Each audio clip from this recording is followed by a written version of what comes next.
Bismillahirrahmanirrahim. Assalamualaikum warahmatullahi wabarakatuh. Bapak, Ibu guru, dan rekan-rekan hebat semua, video ini masih merupakan rangkaian dari video sebelumnya. Kali ini membahas tentang strategi pelaksanaan pembelajaran dalam setting pendidikan inklusif. Bapak Ibu, dalam memilih strategi untuk pelaksanaan pembelajaran dalam setting pendidikan inklusif, atau ketika kita dihadapkan dengan kelas yang memiliki peserta didik yang beragam, maka sudah tentu harus dilakukan identifikasi dan asesmen terlebih dahulu. Kenapa? Hal ini guna mendapatkan informasi dan mengenali peserta didik, terutama yang berkebutuhan khusus, agar dapat mengetahui kelebihan, kekurangan, dan kebutuhannya, sehingga kita dapat menyusun rencana pembelajaran yang sesuai dengan apa yang dibutuhkan. Lalu, strategi seperti apa sih yang harus dibuat demi mengakomodir kebutuhan PDBK ini? Seperti yang tertera dan kita bahas sebelumnya, bahwa strategi pembelajaran dibuat sedemikian rupa dengan mengimplementasikan prinsip-prinsip Universal Design for Learning atau UDL.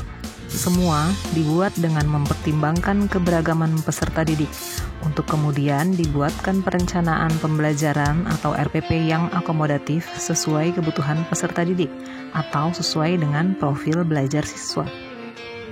Kurikulum yang digunakan pun merupakan kurikulum yang sudah diadaptasi dengan memodifikasi tujuan, isi atau materi, proses, dan penilaian. Seperti yang telah dikemukakan, strategi pelaksanaan pembelajaran harus menerapkan prinsip-prinsip Universal Design for Learning, yaitu dengan mengimplementasikan multiple means of engagement, multiple means of representation, and multiple means of action and expression.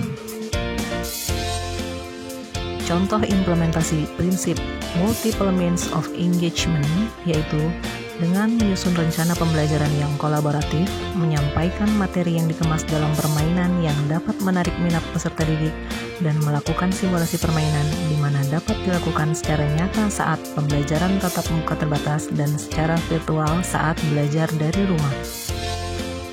Adapun contoh implementasi prinsip multiple means of representation yaitu dengan menyediakan berbagai sarana yang representatif untuk mendukung cara peserta didik dalam memberikan makna pada pembelajaran sesuai keragaman mereka dengan mengetahui gaya belajarnya.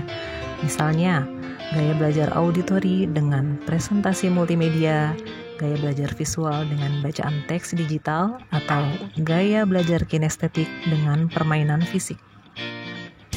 Sedangkan contoh implementasi prinsip multiple means of action and reaction yaitu dengan memberikan kesempatan kepada peserta didik untuk menunjukkan pemahaman mereka dalam berbagai cara pada materi yang diajarkan berdasarkan kecerdasan yang menonjol. Bapak Ibu pasti sudah tahu betul macam kecerdasan dari multiple intelligence ini.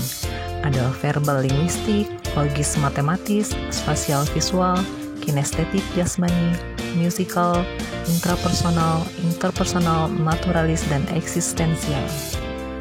Nah, ini merupakan hal yang sangat penting untuk diperhatikan, bahwa segala rencana pembelajaran, sebaik apapun yang kita buat, tidak akan dapat berjalan secara optimal jika tidak ada kolaborasi dan kerjasama dengan stakeholder terkait, misal antara pihak sekolah, peserta didik, orang tua atau wali peserta didik, psikolog, terapis, guru pendamping khusus atau GPK, dan sebagainya. Karenanya, jalinlah kolaborasi dan kerjasama yang baik dengan pihak-pihak manapun yang memang secara nyata dapat membantu kita dalam mengembangkan peserta didik untuk memenuhi kebutuhannya dan mencapai tujuan pembelajaran secara optimal. Demikian Bapak Ibu, terima kasih. Wassalamualaikum warahmatullahi wabarakatuh.